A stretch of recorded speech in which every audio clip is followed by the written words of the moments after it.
108 தொகுதியில் நம்ம ஜெயிச்சோம். எனக்கெல்லாம் ரொம்ப கஷ்டமா இருந்துச்சு. முதலமைச்சர் குடும்பம் எனக்கு எதிராக வந்து பிரச்சாரம் பண்ணாங்க. ஆனால் ஒரே ஒரு வெற்றி வந்து எனக்கு கண் கலங்கினேன். நான் இன்னும் அந்த சகோதரிகிட்ட நான் பேசக்கூட இல்லை ஜெயிச்ச பிறகு. அது யாருன்னா, நான் பொதுச்சாளர்கிட்ட சொல்லியிருப்பேன், நம்மளுடைய திருவிக நகருடைய சட்டமன்ற உறுப்பினர் பல்லவி அக்கா.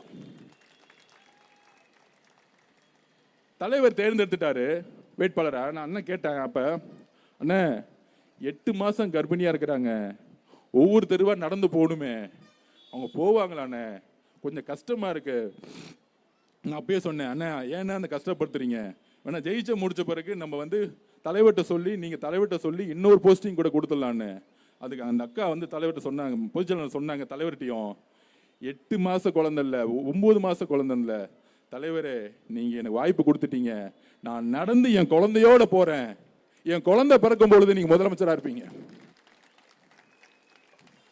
எவ்வளவு உணர்வுபூர்வமான இயக்கம், எவ்வளவு உணர்வுபூர்வமான இயக்கம். பெண்கள் தலைவர் மீதும் சரி கட்சி மீது எவ்வளவு உணர்வுபூர்வமாக அன்பாக நம்பிக்கையாக இருக்கக்கூடிய இயக்கம். ஒரு அம்மாவுக்கு பெரிய விஷயம் என்னங்க, தன்னுடைய குழந்தைங்க, அந்த குழந்தையும் பாதுகாத்து நடந்து நடந்து எம்எல்ஏ ஆன எங்க சகோதரிய ஒரு ஃபங்க்ஷன்ல நம்மளுடைய மேயர் அக்கா ஒரு கேண்டலை கொடுக்க கூடாம, நாங்கள் இதுவரைக்கும் கவர்மெண்ட் ஃபங்க்ஷன்ல கட்சியை பார்த்தது கிடையாது. எங்க தலைவருடைய வளர்ப்பு நாங்கள் அப்படி யாரையும் அவமரியாதைப்படுத்துறதோ, யாரையும் வந்து மாற்று கட்சியை நினைச்சது கிடையாது. எல்லாருக்குமான மரியாதை கொடுத்துருக்கோம்.